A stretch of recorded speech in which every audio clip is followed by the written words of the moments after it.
Okay, a storm coming. Got my cams installed yesterday, so I've got the dealer stock, the dealer stage 2 tune on here. So I'm going to do a quick sound check.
Overall, I like the sound, I like the loping sound. Now I'm going to do a video on the PVCX. Alrighty, so first video on the Dynojet PVCX. I'm not going to cover how to flash the firmware and stuff on the PVCX. I'm going to assume you're at the latest version. I am. So basically I'm going to show you, I just got my cams installed and the dealer did the stage 2 flash, so I'm going to treat this like a brand new install. So first step I always do whenever I'm doing a lot of work that I'm going to have the bike on is I hook up a battery tender. Of course, the battery tender connection is right here underneath the left panel, along with the diagnostics port. This diagnostics port here, you can see, is normally connected right here. So you just pop that off. And this is the cable for the PVCX. And the reason I also put the battery tender on there is what I typically do when I'm going to set this up is I think it will not shut off while I'm doing stuff with the ECU, but I like to make sure. So I go in here to settings, and I think it's this one, and then scroll down to the bottom here. You can see override automatic power down, and then I say yes. That way this thing won't power off while I'm in the middle. Of course, you don't want to do this without a battery tender because it will just run your battery all the way down. So I'm going to hook up the PVCX. It's just a little port right here. And drop it. It's pretty resilient. So once you're plugged in here, you'll see this screen, and just to show we're starting out with a very fresh device here, I'm going to go to Device Tools, and I'm going to go to Settings, and I'm going to say Reformat Disk, and I'm going to do OK. Now what it has me do is restart it. And you'll see when I restart it, it's going to disconnect power here. Give it a second. Hard to do with one hand in video. Hook it back up here. So you'll see now the disk is formatting. Give this a minute.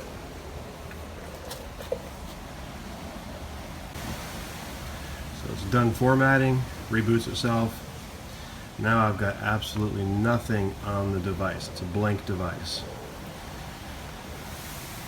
So a couple of things I want to do here. First, I want to get, if this were brand new, I would go to Device Tools, I believe here, and then I would say Pair with Vehicle.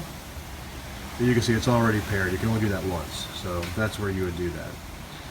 So at this point, I would go to Vehicle Tools, Vehicle Info, see that it's paired, and I believe under Device Tools, Settings, that's not it, Device Info, About, and then it has a little right icon there, so I'm going to hit that, and that will create my file. I believe that's my pvinfo.txt file that you'll send to FuelMoto.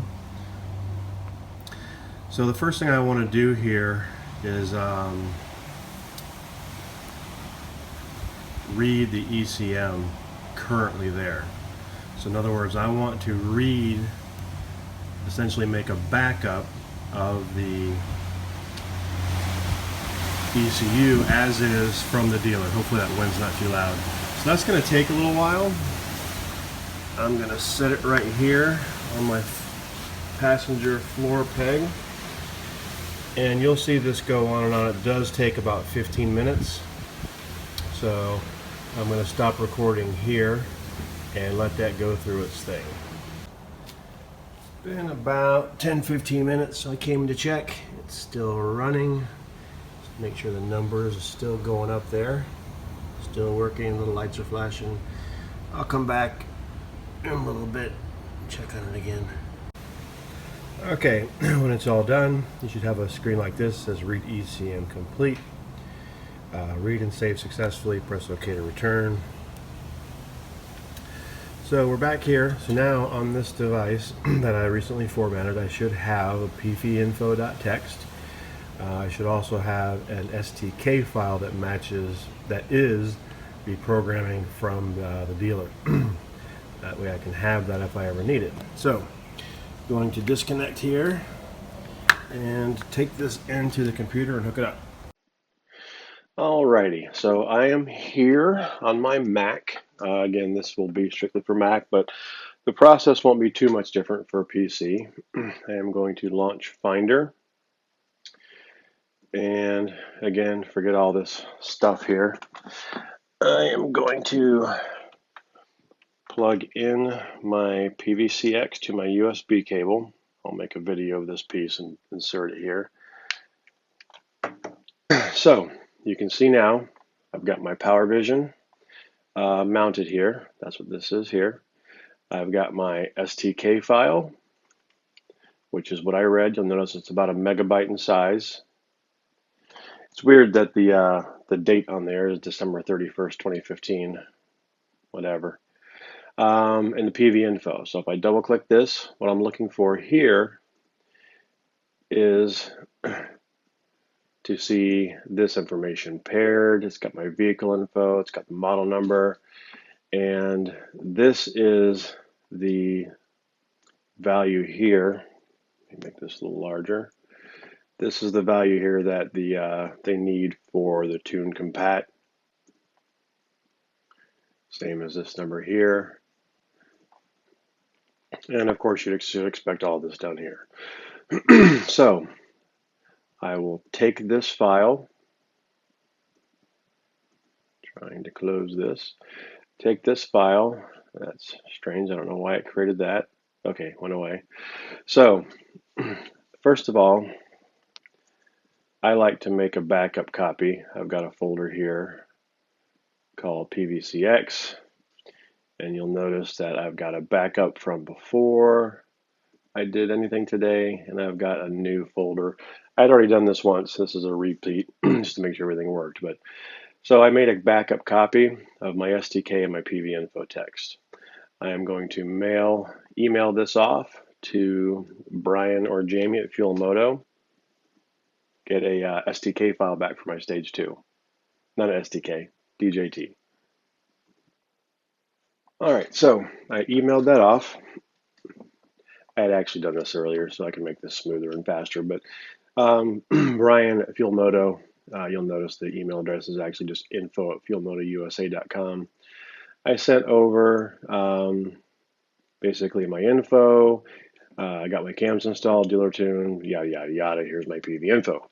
So he mailed back with a standard canned answer here, basically giving me a DJT and an STK file. I don't think I need that STK file, but I'm going to copy it over and I'm going to do a little bit of looking at it just to see.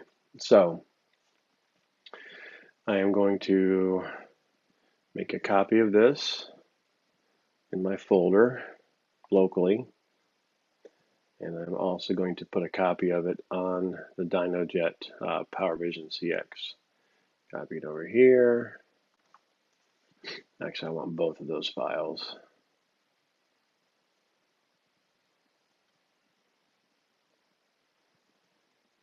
Again, I think those SDK files are probably identical, and I will confirm that.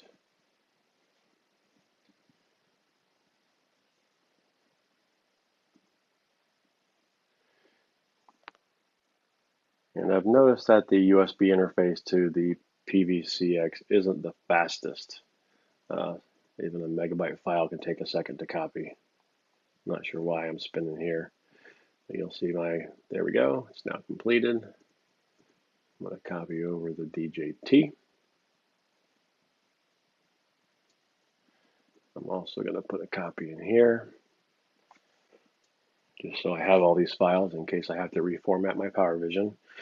So there has been an issue with using the Mac and then flashing the ECU after copying the files using the Mac. So I'm going to cover here what to do in that instance.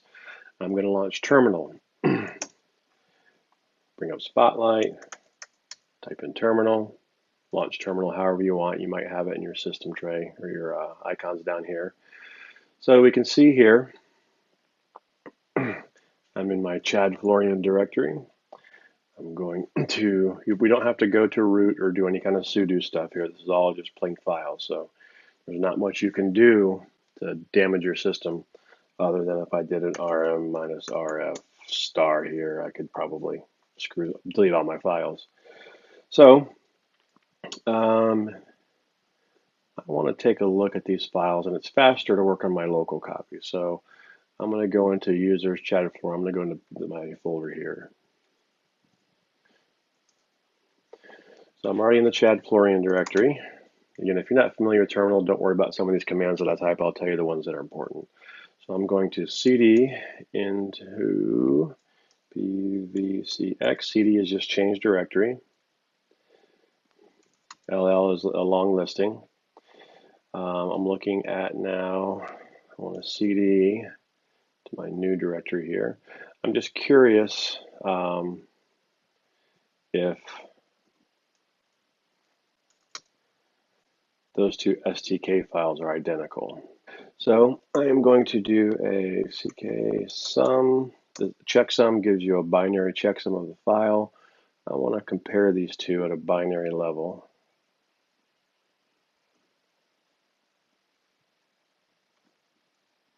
I'm doing a Command C and a Command V here.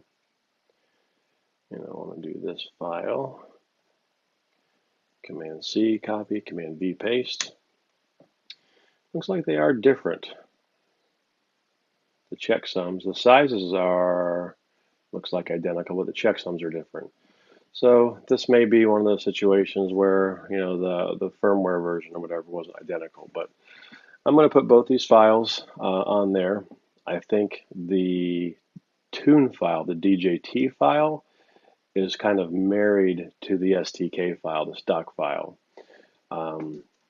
So I think one is like, here's the stock tune, and the DJT is sort of like, here are the differences. So anyway, my important thing that I want to do here, I want to cd to /volumes. That is where you can find all your mounted volumes. In my particular case, I've got the PowerVision mounted because it's plugged in via USB, and I've got my MacBook Pro hard drive. So I'm going to cd into the PowerVision directory, and I'm going to look at this. So here's where I found there are issues. Notice that up here, I only see 4 files, but I've got some hidden files here called temporary items, all these dot files, .fsfnc.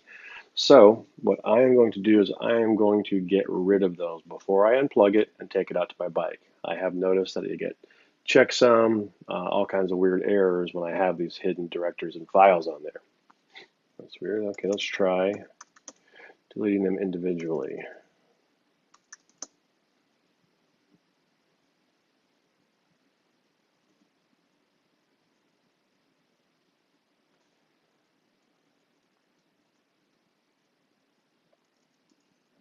Okay. Yeah, for some reason I didn't like the wildcards there, so I'm going to delete that file.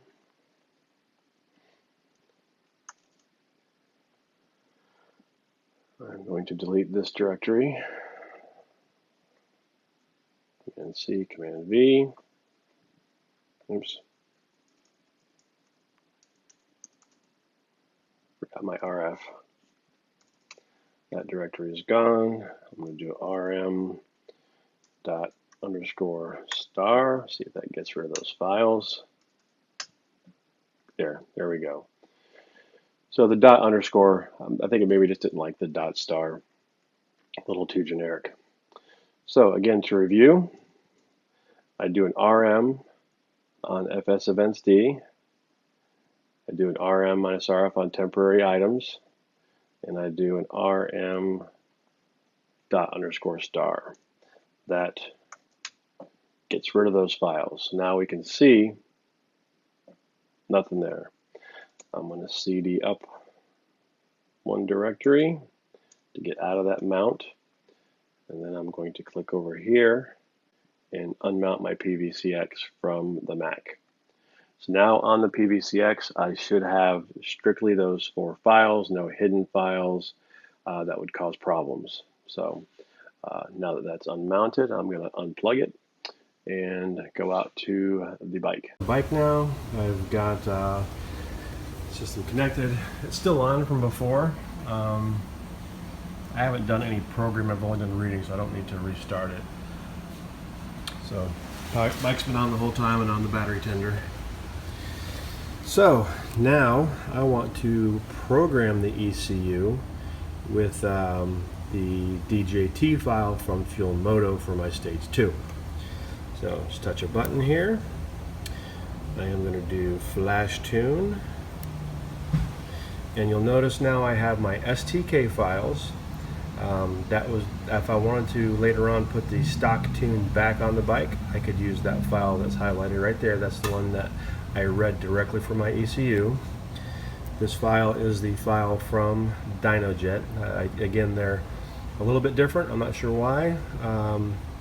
I think the difference was strictly what firmware might have been used to create them, so I'm not worried about it. But the one I want is this guy here, the DJT file. Now, if I have a DJT on here that doesn't match my tune compatibility number, it won't even show up here. This thing, if you look, if I go here into this, I can see some information about it. Some of these files have more information in here than others. You notice it says Indian Springfield. This is obviously a Roadmaster. It doesn't matter, it's still the 111 platform. So now all I need to do is press OK to flash ECU. So hopefully this works without a checksum error. And that's a good sign. So it's now erasing the ECU. And this is where I've run into issues before with the dot files. It does this part fine, but after it erases the ECU and then goes to flash, you'll get this weird error and then it'll go into recovery mode. But as long as you get to this part, everything should go fine. Writing ECU. Now this part takes a little while. This will probably take about 15 minutes. So again, if you've gotten to this point, it should be fine. The error with the hidden dot files comes up before this and gives a checksum error. So I'm going to let this run and come back out and check on it in a few. Alrighty, so it's all done. That one took probably 10 minutes tops. So Turn the key off, wait 45 seconds for ECM to power down completely. What I like to do is power everything off. I generally wait a couple of minutes. You can kind of tell when everything powers off because this PVCX is powered by the bike, and you'll notice that after about 30-45 seconds this will power itself off also. It stops getting juice from the bike. So I usually wait till that's done.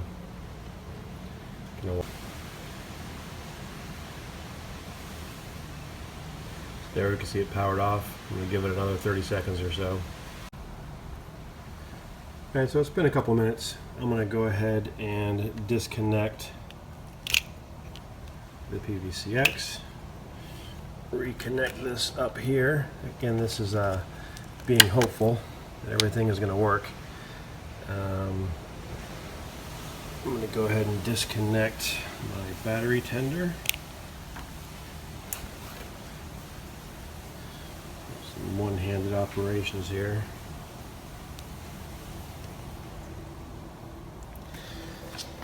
And there's no need for that there. Let it vibrate off. And let's give this thing a go. Let's see.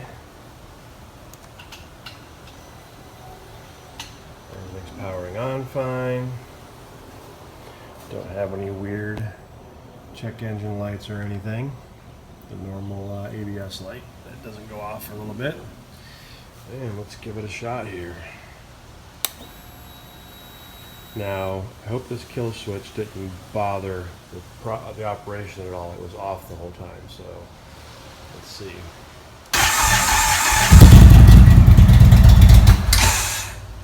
Oh.